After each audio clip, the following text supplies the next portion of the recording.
আসসালামু আলাইকুম। নাহমাদুহু ওয়া নুসাল্লি আলা রাসূলিল কারীম। আম্মা বা'দ ফাউযু বিল্লাহি মিনাশ শাইতানির রাজীম।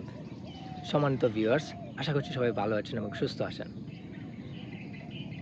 আমরা ইতিমধ্যে জানতে পেরেছি ঢাকা বিশ্ববিদ্যালয়ের যে ডাকসু নির্বাচনের যে আয়োজনটা চলছে সেটা খুবই আনন্দঘনিতভাবে চলছে এবং সাধারণ শিক্ষার্থীর মাঝে এটা একটা আনন্দ বা উৎসবের মতো সৃষ্টি হয়েছে।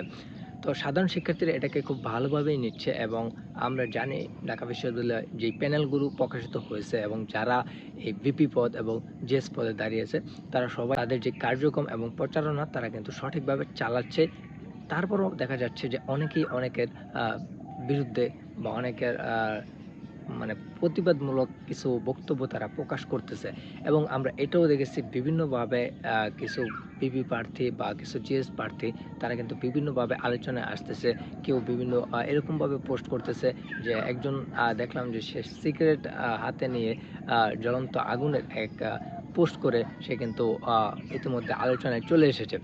সো এছাড়াও আর অনেক ঘটনা ঘটতেছে যেখানে আমরা স্পষ্টভাবে এটা দেখতে পাচ্ছি যে ছাত্র শিবির এবং যে বাম সংগঠনগুলো রয়েছে এবং ছাত্র আন্দোলনের যে সংগঠনগুলো রয়েছে তাদের মধ্যে একটা সৌহার্দ্যপূর্ণ আচরণ থাকলেও তাদের মধ্যেও একটা বিভেদ রয়েছে। তারা কিন্তু বিভিন্নভাবে বিভিন্ন বক্তব্যের মাঝে কিন্তু এই কথাগুলো বলতেছে এবং তাদের কথার মাধ্যমে আমরা জানতে পারছি যে তাদের মধ্যে একটা বিভেদ রয়েছে।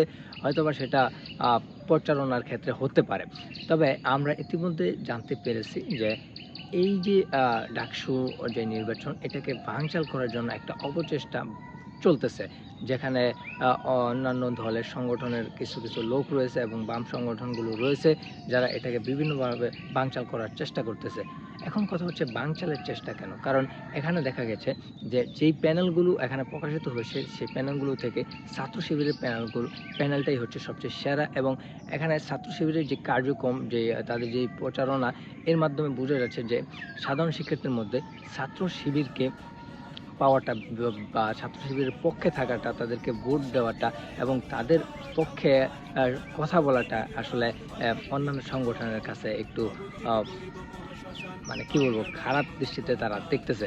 কেননা তারা ইতিমধ্যে তারা বুঝতে পেরে গেছে যে ঢাকা বিশ্ববিদ্যালয় না, শুধু যেকোনো বিশ্ববিদ্যালয়ে ডাকসু আ নির্বাচনের যে কার্যক্রমটা সেখানে কিন্তু ভোটের দিক দিয়ে বা বিজয়ের দিক দিয়ে আমরা যদি বলি তাহলে সেখানে দেখা যাচ্ছে শিবির সবসময় এগিয়ে আছে। তাদের যে কার্যক্রম সেই তাদের কার্যক্রমের মাধ্যমে বোঝা যাচ্ছে তাদের বিভিন্ন জনের যে বক্তব্য, বিভিন্ন টেলিভিশন যে বক্তব্যগুলো প্রকাশ করতেছে সেই বক্তব্যের মাধ্যমে আমরা দেখতে পাচ্ছি যে শিবিরের পক্ষেই রয়েছে ঢাকা বিশ্ববিদ্যালয়ের সাধারণ শিক্ষার্থীরা এবং এখানে আরও মানে অন্যান্য যে সংগঠনগুলো রয়েছে তারা কিন্তু বিভিন্নভাবে ঢাকা বিশ্ববিদ্যালয়ের ছাত্র শিবিরের পক্ষে এবং বিপক্ষে তাদের অযৌক্তিক কিছু কথাবার্তা কিন্তু তারা প্রকাশ করতেছে এবং এটাও প্রকাশ পাচ্ছে যে আসলে ঢাকা বিশ্ববিদ্যালয়ের এই ডাকসু নির্বাচনটি বানচালের জন্য আসলে কিভাবে তারা কাজ করছে সেটা কিন্তু আমরা ইতিমধ্যে জানতে পেরেছি।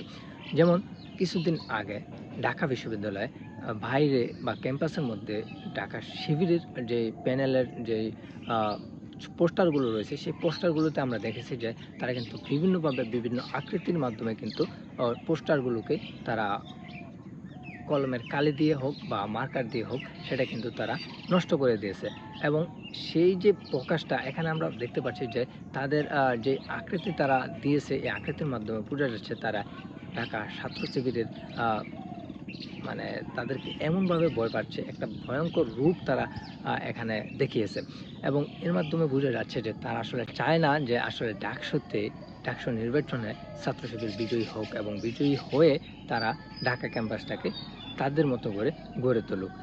এই জন্যই আসলে মূলত বামপন্থী এবং যারা এই নির্বাচনটাকে বানচাল করতে চায় তারা কিন্তু তাদের এই বানচালের কার্যক্রমটা চালিয়ে যাচ্ছে নির্বিঘ্নে গোপনে। সো আমরা ইনশাআল্লাহ বলতে পারি যে বর্তমানে যেই পরিস্থিতি এবং সাধারণ শিক্ষার্থীর বক্তব্য অনুযায়ী আমরা যেটা জানতে পেরেছি যে ঢাকা বিশ্ববিদ্যালয়ে যদি নির্বাচন হয় তাহলে অবশ্যই সেখানে ইনশাআল্লাহ ছাত্র শিবিরই এগিয়ে থাকবে এবং বিজয় লাভ করবে। তো আপনারা কি মনে করেন সেটা অবশ্যই নিচে কমেন্ট করে জানিয়ে যাবেন। ধন্যবাদ। আসসালামু আলাইকুম।